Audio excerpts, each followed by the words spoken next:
ಪಾಕ್ ಬೆಂಬಲಿಸಿ ಕಂಗಾಲಾದ ಟರ್ಕಿ, ಭಾರತದ ಏಟಿಗೆ ಆರ್ಥಿಕ ದಿವಾಳಿಯತ್ತ ಕುತಂತ್ರಿ ತುರ್ಕಿ, ಠಾಕ್ರೆ ವಿರೋಧದ ನಡುವೆಯೂ ಪರ್ಮಿಷನ್. ಕಾಂಗ್ರೆಸ್ ಸರ್ಕಾರದಿಂದಲೇ ದ್ರೋಹಿಗಳ ಪೋಷಣೆಯಾಗ್ತಿತ್ತು. ಮೋದಿ ಕೊಟ್ರು ಗೇಟ್ ಪಾಸ್ ವಾರ್ನಿಂಗ್. ಮುಸ್ಲಿಂ ರಾಷ್ಟ್ರದ ಸೊಕ್ಕು ಮುರಿಯೋಕೆ ಕೇಂದ್ರ ಸರ್ಕಾರ ಮಾಡಿದ್ದೇನು?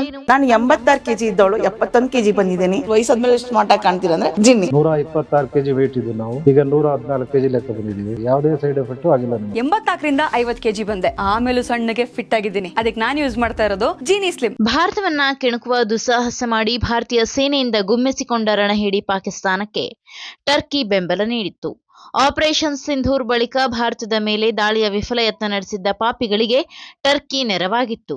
ಅಲ್ಲದೆ ತನ್ನಲ್ಲಿಯ ಡ್ರೋನ್, ಯುದ್ಧ ವಿಮಾನಗಳು ಹಾಗೂ ಸೈನಿಕರನ್ನ ಭಾರತದ ವಿರುದ್ಧ ದಾಳಿಗೆ ಪಾಕಿಸ್ತಾನಕ್ಕೆ ಕಳುಹಿಸಿತ್ತು. ಭಾರತದ ನೆಲವನ್ನ ಮುಟ್ಟುವ ಮೊದಲೇ ನಮ್ಮ ಬಲಿಷ್ಠ ರಕ್ಷಣಾ ವ್ಯವಸ್ಥೆ ಅವುಗಳನ್ನ ಆಕಾಶದಲ್ಲೇ ಪೀಸ್ ಮಾಡಿಬಿಟ್ಟಿದೆ. ಇನ್ನು ಇದಾದ ಬಳಿಕ ಆ ಡ್ರೋನ್ ಅವಶೇಷಗಳನ್ನ ನೋಡಿದಾಗ ಅವು ಟರ್ಕಿಯ ಡ್ರೋನ್ಗಳಾಗಿದ್ದವು. ಹೀಗಾಗಿ ಪಾಕಿಸ್ತಾನದ ಕೊಳಕು ಕೆಲಸಕ್ಕೆ ಭಾರತದಿಂದ ಸಹಾಯ ಪಡೆದಿದ್ದ ಟರ್ಕಿಯು ಕೈ ಜೋಡಿಸಿರುವುದು ಬಹಿರಂಗವಾಗಿದೆ. ಆಗಿನಿಂದಲೇ ಟರ್ಕಿಯ ವಿರುದ್ಧ ಭಾರತೀಯರು ಕೆರಳಿ ಕೆಂಡವಾಗಿದ್ದಾರೆ. ಅಲ್ಲದೆ ಭಾರತದಲ್ಲಿ ಟರ್ಕಿಯ ವಿರುದ್ಧ ಬಾಯ್ಕಾಟ್ ಅಭಿಯಾನ ಜೋರಾಗಿದೆ. ಒಂದು ಕಡೆಯಲ್ಲಿ ಜನರು ಸಾಮಾಜಿಕ ಜಾಲತಾಣಗಳಲ್ಲಿ ಕರೆ ನೀಡುತ್ತಿದ್ದರೆ, ಇನ್ನೊಂದು ಕಡೆ ಕೇಂದ್ರ ಸರ್ಕಾರವೇ ಟರ್ಕಿಗೆ ಶಾಕ್ ನೀಡಿದೆ. ದೇಶದ 9 ವಿಮಾನ ನಿಲ್ದಾಣಗಳಲ್ಲಿ ಪ್ರಾಥಮಿಕ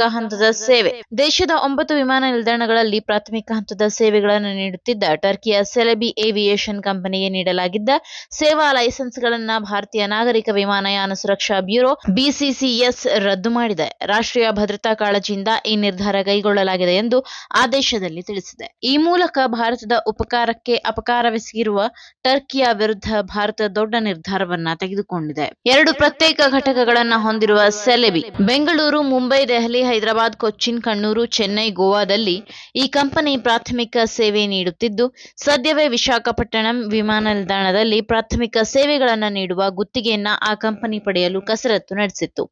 ಅಷ್ಟರಲ್ಲೇ ಭಾರತ ಸರ್ಕಾರ ಸೆಲೆಬಿಗೆ ನೀಡಲಾಗಿದ್ದ ಸೇವಾ ಲೈಸೆನ್ಸ್ ರದ್ದುಗೊಳಿಸಿದೆ. ಇನ್ನು ಈ ಸೆಲೆಬಿ ಏವಿಯೇಷನ್ 2 ಪ್ರತ್ಯೇಕ ಘಟಕಗಳನ್ನು ಹೊಂದಿದೆ. ಸೆಲೆಬಿ ಏರ್ಪೋರ್ಟ್ ಸರ್ವಿಸಸ್ ಇಂಡಿಯಾ ವಿಮಾನ ನಿಲ್ದಾಣ ನಿರ್ವಹಣೆ ಕಾರ್ಯಾಚರಣೆ ನಡೆಸುತ್ತಿದ್ದರೆ, Celebi Delhi cargo terminal management India ದೆಹಲಿಯ ಅಂತಾರಾಷ್ಟ್ರೀಯ ವಿಮಾನ ನಿಲ್ದಾಣದಲ್ಲಿ ಸರಕು ಸೇವೆಗಳನ್ನು ಮೇಲ್ವಿಚಾರಣೆ ಮಾಡುತ್ತಿತ್ತು.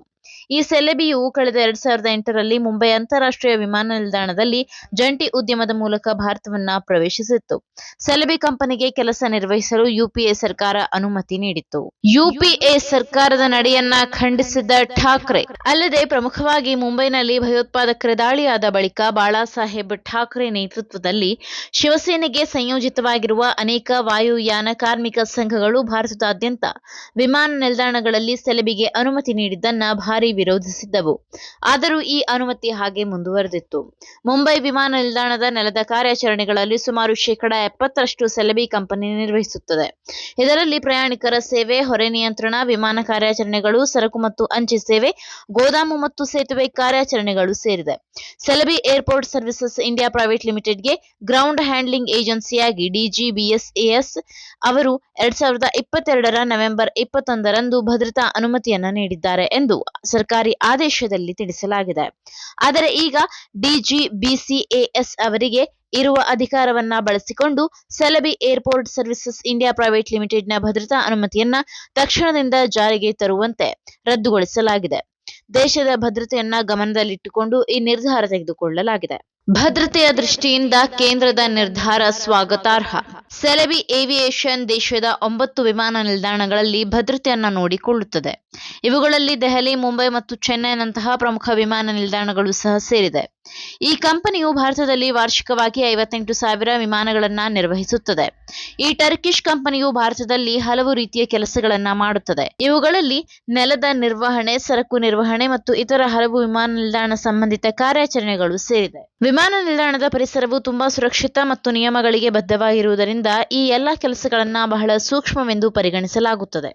ಭದ್ರತೆಯಲ್ಲಿನ ಸಣ್ಣದೊಂದು ಲೋಪವೂ ಸಹ ದುಬಾರಿಯಾಗಿ ಪರಿಣಮಿಸಬಹುದು. ಹೇಳಿ ಕೇಳಿ ಉಗ್ರ ಪೋಷಕ ಪಾಕಿಸ್ತಾನದ ಜೊತೆ ಟರ್ಕಿ ಕೈಜೋಡಿಸಿರುವುದು ಸಹಜವಾಗಿಯೇ ಭಾರತದಲ್ಲಿ ಆತಂಕಕ್ಕೆ ಕಾರಣವಾಗಬಹುದು. ಯಾಕಂದ್ರೆ ಬಹುತೇಕ ವಿಮಾನ ನಿಲ್ದಾಣಗಳ ಪ್ರಾಥಮಿಕ ಚಟುವಟಿಕೆಗಳಲ್ಲಿ ಈ ಕಂಪನಿಗಳಿಗೆ ತಿಳಿದಿರುತ್ತದೆ. ಹೀಗಾಗಿ ಭದ್ರತಾ ದೃಷ್ಟಿಯಿಂದ ಭಾರತ ಸರ್ಕಾರದ ನಿರ್ಧಾರ ಸೂಕ್ತವಾಗಿದೆ.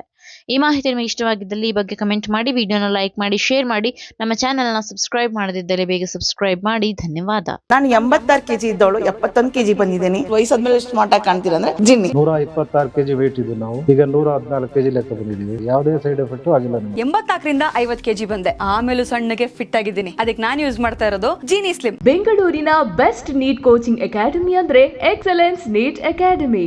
Neat crash course and NEET long term coaching admission ಪ್ರಾರಂಭ. ಈ ಕೂಡಲೇ ಸಂಪರ್ಕಿಸಿ.